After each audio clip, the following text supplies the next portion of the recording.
નમસ્કાર ખેડૂત મિત્રો, તમે જોઈ રહ્યા છો ખેડૂત વિકાસ યુટ્યુબ ચેનલ। ખેડૂત મિત્રો, આજના આ વિડીયોમાં આપણે કપાસ ચર્ચા કરવાના છીએ અને કપાસના ભાવ વિશે થોડી માહિતી મેળવવાના છીએ। એ પહેલાં મિત્રો, ચેનલમાં નવા હોય તો ખાસ ચેનલને સબસ્ક્રાઈબ કરી બાજુમાં આવેલ બેલને પ્રેસ કરી દેજો અને વિડીયોને લાઇક કરવાનું ભૂલતા નહીં। અને બધા જ ખેડૂત મિત્રોને 26મી જાન્યુઆરીની ખૂબ ખૂબ શુભેચ્છા।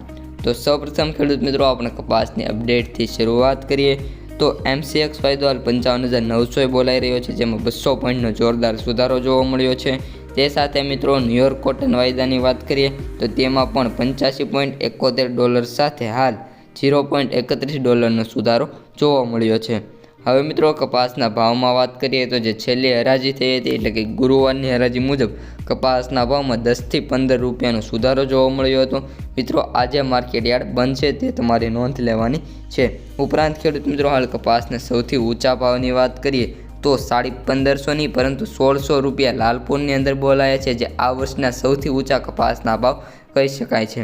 મિત્રો, કપાસના ભાવની વાત કરીએ તો લાલપુરમાં 1600, જામજોધપુરમાં 1511, જામનગરમાં 1520, જેતપુરમાં 1511, ઉપલેટામાં 1500 અને માણાવદરમાં 1550 એટલે કે 6 માર્કેટ યાર્ડોમાં કપાસના ભાવ 1500 પ્લસ બોલાયા છે, જે છેલ્લી હરાજી મુજબ છે ને લાલપુરમાં કપાસના સૌથી ઊંચા ભાવ આ વર્ષના બોલાઈ ગયા છે, જે છે 1600 રૂપિયા। હવે ખેડૂત મિત્રો, કપાસના એવરેજ ભાવની વાત કરીએ તો 1200થી 1400 રૂપિયા સુધી જ ખેડૂતોને મળ્યા છે। કપાસના સૌથી ઊંચા ભાવ 1600 જે લાલપુરમાં બોલાયા છે અને કપાસના સૌથી નીચા ભાવની વાત કરીએ તો 1000 રૂપિયા બોલાતા જોવા મળી રહ્યા છે। હવે ખેડૂત મિત્રો, આપણે કપાસ ચર્ચાનો ટોપિક આગળ વધારીએ તો હાલ ખેડૂત મિત્રો, કપાસના ભાવમાં વાત કરીએ તો સતત વધારો જોવા મળી રહ્યો છે, પરંતુ આ વધારો મિત્રો અમુક માર્કેટ યાર્ડો પૂરતો સ્થિર છે। જે મેં તમને અગાઉ નામ જણાવ્યા ત્યાં કપાસના ભાવમાં રોજ સારો એવો સુધારો થાય છે, જેના કારણે બીજા જે માર્કેટ યાર્ડો છે તેમને ટેકો મળે છે। બાકી મોટાભાગના માર્કેટ યાર્ડો તમે જોઈશો તો આપણા ડેઇલી ભાવ જોતા હોય તો મોટાભાગે સ્થિર રહેતા હોય છે, 1550, 1555, 1570ની આજુબાજુ જ બોલાતા જોવા મળી રહ્યા છે, જે 1400, 1410, 1425ની આજુબાજુ હોય છે, જેના કારણે કપાસના ભાવ ત્યાંમાં મોટો સુધારો જોવા મળતો નથી, પરંતુ જે અમુક માર્કેટ યાર્ડો જે તેમને નામ જણાવે તેમાં ખૂબ જ મોટો સુધારો જોવા મળે છે, જેના કારણે કપાસના સૌથી ઊંચા ભાવ પણ વધારે પ્રમાણમાં જોવા મળતા હોય છે।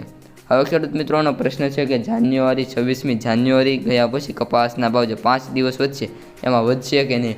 તો ખેડૂત મિત્રો, મારા મંતવ્ય મુજબ આ 5 દિવસમાં કપાસના ભાવ હજી પણ સ્થિર રહે એવી સંભાવના છે અને કપાસના ભાવમાં જો વધારો થશે તો મોટાભાગના માર્કેટ યાર્ડો જે અત્યારે 1400, 1450 છે 1500 સુધી પહોંચવાની સંભાવના લાગતી નથી, પરંતુ પહોંચી શકે એવી સંભાવના છે। તો આ સાથે બધા જ ખેડૂત મિત્રોને અસ્તુ, જય હિન્દ, જય જવાન, જય